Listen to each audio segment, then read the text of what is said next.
Situé en plein cœur du centre historique de Fontenay-le-Comte, le parc Baron est un espace naturel remarquable, malheureusement tombé en désuétude depuis plusieurs années. Toutefois, le site va prochainement connaître une seconde jeunesse, puisque d'ici la fin du mois de juin, il sera possible de se promener à plusieurs mètres de haut sur d'immenses filets tendus à travers les arbres. Imaginé et créé par d'anciens marins bretons, ce parc d'attractions d'un nouveau genre a été baptisé un parc à bout. En fait, on savait plus quoi faire de notre vie, on a un peu marre d'être en mer, donc on s'est dit qu'est-ce qu'on pourrait faire avec notre savoir-faire, quoi. On est parti du principe que le premier jeu qu'on a quand on était gamin, c'est de sauter sur un matelas. Voilà, blim, blim, blim, c'est le truc que tu fais, tout le monde a fait, que vraiment c'est le jeu de base. Et là, on en a fait des géants, quoi, où tout le monde peut sauter en même temps, il n'y a pas de, t'es pas harnaché, il n'y a pas besoin de harnais, il n'y a pas besoin de surveillance, il n'y a besoin de rien, quoi. C'est tout sécurisé complètement. Quand les gamins sont dedans, ils peuvent plus en sortir et ils font que sauter, trimballer. Il y a plein de passages, des trucs. Alors là, on a deux filets, tu vois. On a un filet qui va servir au ragage des gens et celui-là va prendre la force.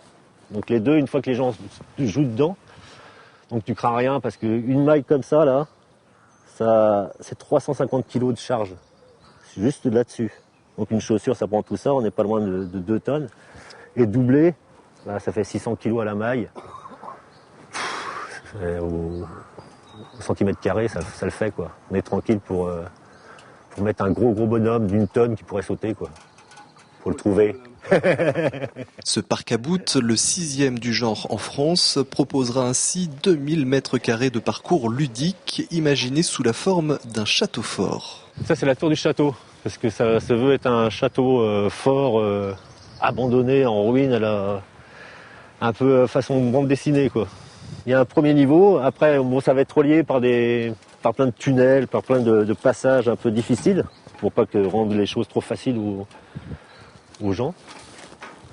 Et tout sera relié. Tout l'ensemble, les 2000 mètres carrés vont être reliés par des passages, des tunnels, des passerelles, des trucs.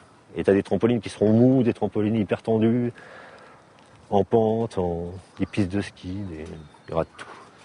Mais pour découvrir ce parc à bout, il faudra patienter encore quelques semaines. Le site devrait ouvrir ses filets vers la fin du mois de juin.